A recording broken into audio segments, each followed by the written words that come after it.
megalit wanita mendukung anak. Ditemukan di Desa Tanjung Ara, Pasema, Kabupaten Lahat, Sumatera Selatan. Arca ini menggambarkan seorang wanita dalam posisi berjongkok sedang mendukung anak di punggung. Perwujudan pengarcaan pada bagian tertentu cukup menarik, yakni sebab besar, seperti pemahatan bentuk payudara yang menonjol. Erat kaitannya dengan upacara untuk kesuburan. Arca megalit ditemukan di Desa Pulau Panggang, Pagelaran, Kabupaten Lahat, Sumatera Selatan. Arca ini merupakan salah satu hasil dari tradisi megalitikum.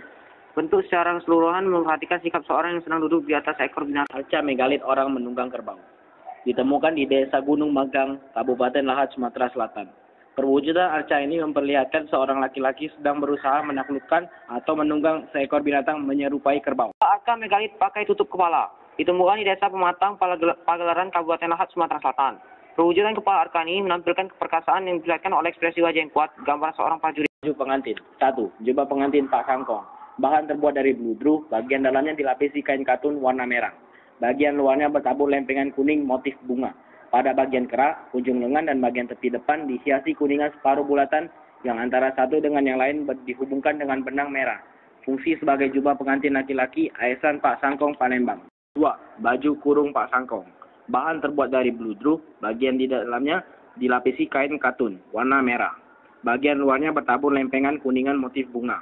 Pada bagian depan mulai dari pinggang sampai ke ujung bawah, ujung lengan dan bagian bawah dihiasi kuningan separuh bulatan yang antara satu dengan yang lain dihubungkan dengan benang merah.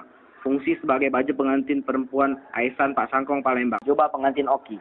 Bahan terbuat dari bludru warna merah yang bagian di dalamnya dilapisi kain katun.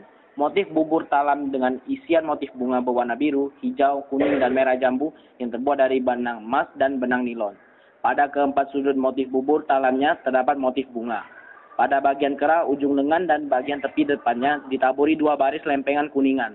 Fungsi sebagai jubah pengantin laki-laki daerah Ogan Komering Ilir atau Oki. 4. Baju kurung pengantin Oki. Bahan terbuat dari bludru warna merah yang bagian dalamnya dilapisi kain katun. Motif bubur talam dengan isian motif bunga berwarna biru, hijau, kuning, dan merah jambu yang terbuat dari benang emas dan benang nilon. Pada keempat sudut motif bubur talamnya terdapat motif bunga. Pada bagian kerah sampai ke dada dan ujung lengan ditaburi 3 baris lempengan kuningan. Fungsi sebagai baju pengantin daerah Ogan Komering Ilir atau Oki. Mata uang kolonial Belanda. Pada tahun 1602 Belanda mendirikan VOC. Merupakan kongsi-kongsi dagang Belanda yang berusaha menjalankan politik monopoli rempah-rempah. Untuk melaksanakan tujuan ini, salah satu caranya adalah mencetak dan mengedarkan mata uang di wilayah Indonesia. Songket. Songket sudah dikenal sejak di Palembang sejak zaman Sriwijaya dan Kesultanan Palembang Darussalam. Sangat dikenal dengan kekayaan emas yang melimpah pada masa itu. Songket berasal dari kata tusuk dan cukit yang disingkat sung dan kit. Selanjutnya menjadi sukit dan akhirnya berubah menjadi songket.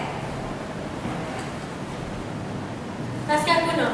Naskah ini bertuliskan huruf Melayu atau Jawi yang dibuat sekitar pada tahun 1800-an. Isi dari naskah ini adalah bercerita tentang raja-raja pada masa kesultanan dan juga tentang kehidupan sehari-hari.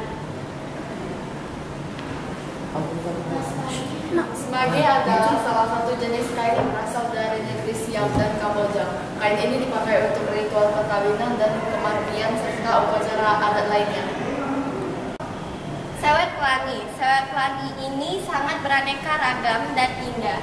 Bahannya pun dari benang kain sutra serta cat khusus yang tidak luntur.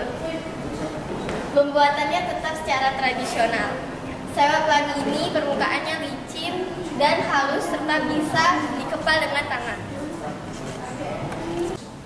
Mata uang numismatika.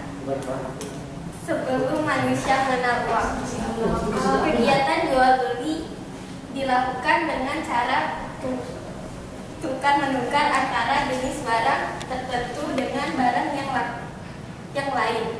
Perekonomian di mana kebutuhan tukar menukar semakin meningkat dirasakan penyebab Prasasti Talang Tua. Prasasti Talang Tua ditemukan oleh L.C. Wexenang pada tanggal 17 November 1920. Prasasti ini berangkat tahun 606 Saka. Ditulis dalam bahasa Palawa, berbahasa Melayu kuno. Dalam prasasti ini menyebutkan Sri Baginda Sriwijaya membuat taman yang dinamai Sri Skertra untuk mensejahterakan rakyat.